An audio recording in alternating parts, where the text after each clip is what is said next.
Forex market, welcome back everybody. Tuesday morning.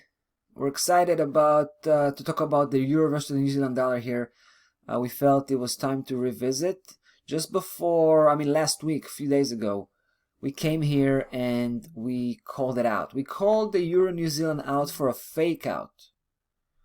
We felt that price was setting a bullish trap right there when it seemed to be breaking out. And we figured it out. We figured it out by analyzing the formation that led to that breakout, so to speak, so-called breakout. We saw that we had only 1, 2, and then a third move, which was very complex. It went like this all the way up, right? Didn't come back to hit the lower section. So for us, it was just one, very complex move, but it was just one leg. So that was the third leg. And we know usually the third leg doesn't produce that breakouts. It's either that fifth or sixth. So we felt that this is going to be, a fake out, or what you call a false breakout, right? And we didn't fall for it. In fact, we actually did the exact opposite. The opposite of the, your instinct, so to speak. When you see price hammering like this, and it seems to be threatening or breaking, crossing over a big resistance level, your instinct, calls out for a buy, right? For a buy move, for a buy trade. We did the opposite, right? You can see where we pulled the trigger, guys.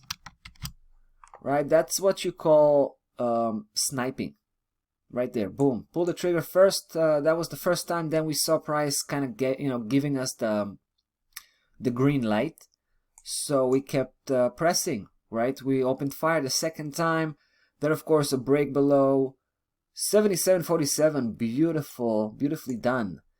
With a weekly breakdown confirmation, by the way. So here again, pulling the trigger for the third time. I really like what we saw a few days ago. That was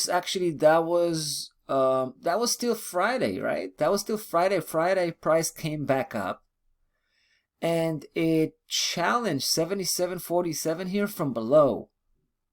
But you can see basically it checked up on that level that seemed to be turned into a resistance and did a very good job pushing price action, downwards, back on the downside. So that's kind of just, validating that breakdown. So that should give us more confidence on this journey, on the downside. Now, this is what, at the end of the day, we're just halfway through. We're just halfway through. We've done a very, a very nice way all the way here. It was a nice distance, no doubt. But we're still missing about, more than 200 pip to the final destination, which is 74.50, where the previous lows are. But I want to remind you, this is the sketchy part, right? From 75.55 begins the sketchy part.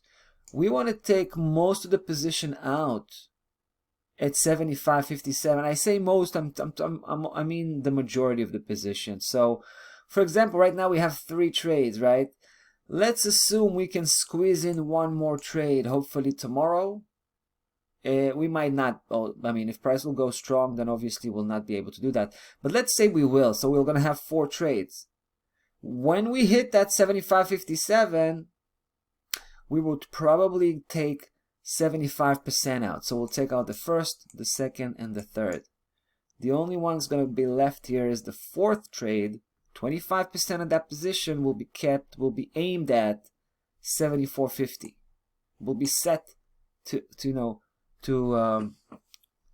place that target right there. And that's pretty much how we reduce the exposure to minimum, reduce the risk to minimum. And of course locking in most of the profit and not having to risk that profit, right?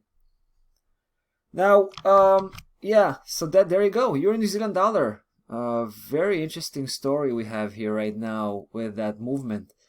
I should probably also tell you about the adjustment we're going to make for the stop loss level. Right now, still at its original. No, that's not the original placement. It was 80, but it's 79.50, and we're ready to push the stop loss level by 100 pip.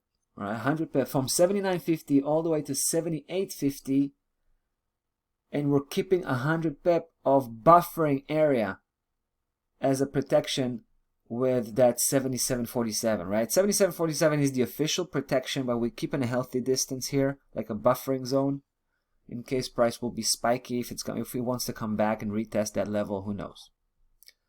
All right, guys. So there you go. That's the update for this one. Euro versus the New Zealand dollar looking pretty bearish to me. We'll be back to follow up on the situation shortly. That's about that. See you in the next one. Take care.